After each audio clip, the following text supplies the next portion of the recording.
So, I'm so satisfied in this relationship, more satisfied than I've ever been before.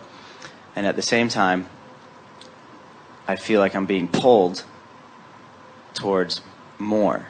I'm not saying more in a different relationship. I'm just saying more in an expansion kind of way. And I want her to come along with me. That has to be irrelevant. Okay. That has to be irrelevant. So that has to be irrelevant because Source, that's what we just said. Source sees her as perfect. And if you see her than less than perfect, then you have made the wrong thing relevant, and you're not in alignment with Source, and now without meaning to, you're giving her the credit or the blame for it. So the thing relevant then is that she's already gone there. She's already expanded to where it is that I want to go. Often. Here's something that's a little tricky and very interesting about all of this. When you ask anyone to be sometimes in relationships, and we know you're past this, and yet it comes up with you and everyone else from time to time. When you feel about someone, being with you makes me more, or you complete me, what you're actually saying is, since I've given you the credit for my alignment, then it's only fair that I give you the blame for my misalignment.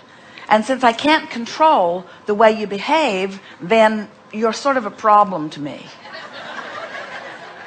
Where if you make all of that, you're not the reason I'm happy, and you're not the reason I'm unhappy. The reason I'm happy is because I've aligned with my Source, and the reason I'm unhappy is because I'm not aligned with my Source. So my happiness is not dependent. My love is unconditional. My happiness is unconditional. My love is unconditional. My connection is unconditional. It's not connected to you, which means you're free to receive the benefit of my love. I'm not giving you credit or blame for my love. To be the receiver of that is the greatest gift that you could ever give to anyone, because anything less than that is bondage. To say to someone, and parents do it to their children, children do it to their parents, you're all doing it to each other, you're holding each other in unreasonable captivity, saying to each other that my happiness depends on you, and therefore you need to be different, and so you're stepping all over each other's toes of freedom. Yeah. What is unconditional love anyway? Unconditional love is I'm happy. I'm happy. I'm happy in this moment. Unconditional love is I have the ability to focus myself in happiness. You have to reach the place where you are willing to let that debate go with everyone, where you say, I cannot experience unconditional love while I've got active in my vibration things that the Source within me does not have active in their vibration. Right, so even thinking about the conversation that you had about them going away from you because of the topic that you didn't want to talk about because he was going to pull you out of the vortex is doing the same thing. And if you keep it up, then the evidence of it is there. Now, right. Now all of this, it sounds difficult, really, because you're interacting with so many people on so many levels. But when you look at it the way we're trying to get you to see it, it isn't difficult when you care about how you feel. In other words, you can't think like that because in the vortexness, you will elicit it from them. In other words, it's not like they're all going to go away. What's more likely to happen is that the best of them will come to you. And that's what we meant earlier. We want to go back and address this. We said to you earlier, so here's all of these possible situations, relationships, encounters, conversations out there. A plethora of them, more detailed and more in number than we could even begin to even articulate slightly. It's a huge mass of possible interaction. And here is your point of attraction in the vortex. So let's say you're not in the vortex. So now all of that stuff is relating to you from there. Or you're a little closer to the vortex and all of that is relating to you from there. Or you're really close to the vortex and all of that is relating to you from there. Or you are in the vortex experiencing unconditional love and all of that is relating to you from there. So in this woman that you love is all of this potential.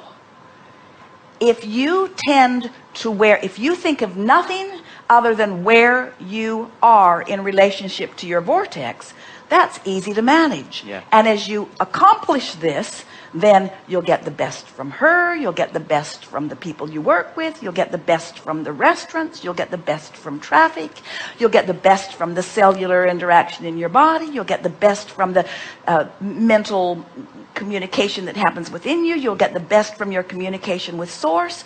In other words, you'll line up with the best weather, you'll line up with the best tickets on airplanes, you'll line up with the best of everything, not just her.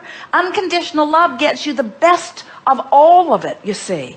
And we promise you, it's a whole lot easier to just deal with 4 or 5 levels of vibration than it is to sift through all of the piles of your girlfriend. Right. All I really need to do is focus on the relationship between me, and all the things that I've put there, the best of them will be showing up. Instead, I guess I've been worrying about and not even realizing it, but the indicators are there. So I guess I've been thinking more about what's wrong, what you think, where you're at with it, how is it relating to you, and then coming from that angle. Well, we can see how that would seem relevant when you're not in the vortex. Yeah.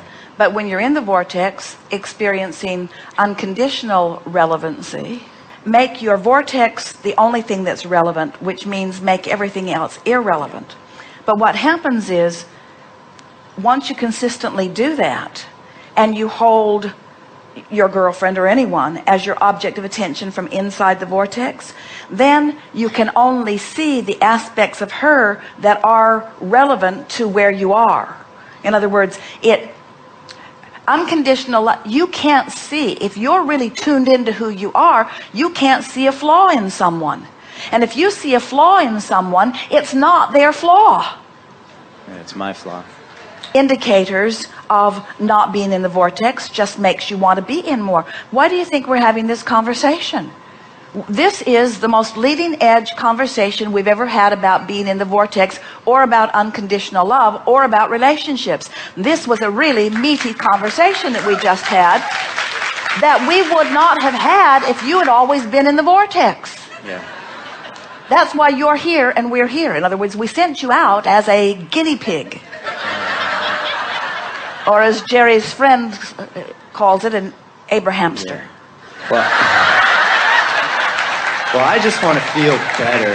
I feel pretty good, and it's obvious, but I just want to feel better, and that's why I'm reaching for ways to feel better more often. And I'm getting a little light shined on the fact that I do bless being out of the vortex, because I know the bounce. I know the contrast serves me well. I know there's eternalness in it. That's really the piece. In other words, until you're faced with the life or death isn't the right terminology, but we wanted to be dramatic so that you'd hear it in that way. Until you're faced with the sort of life or death, which is like in the vortex or out of the vortex choice of something, you often do the lazy thing. And Esther experienced that with this book launch. In other words, it seemed rational to make the book launch and the way it related to important clients, it seemed rational to make that important. But the discomfort of being out of the vortex on such an important subject was so severe that it was like life or death. It was like give it up or die. The discomfort was so strong. And of course, we're being overly dramatic a little bit, but when you come to when a situation makes you feel enough discord that it causes you to put things in their right priority, it's always worth it. Yeah, well, you have taught me so well that the small amount of time that I'm out of the vortex, I appreciate and I understand, but it hurts. Well, here's the thing. This is the reason why we want to talk to you, and we want to talk to you until you get it, you and everyone else, is because your blessed vortex is going to keep moving into higher and higher frequencies. So there's going to be plenty of out of the vortex moments on your way to being in the vortex. And we want you to make peace with that. It has to be all right to be out of the vortex. And so if we can say to you, it has to be all right to be out of the vortex, but it's just so darn painful to be way out of the vortex. You see, being out of the vortex isn't a big deal. Right. It's staying out that makes it. It's like being a little hungry actually makes dinner taste better. But if you are hungry for a really long time, it gets to be quite a drag, and then it can be really detrimental to your physical apparatus. And so we're talking about extremes. So being out of the vortex is no big deal. Making a career out of it is the problem, you see.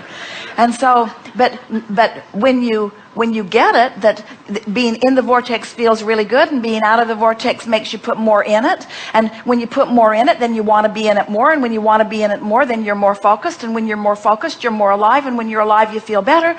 And when you lose your focus, which you often do, then you're out of the vortex. You want more focus. And then when you find more focus, you're in.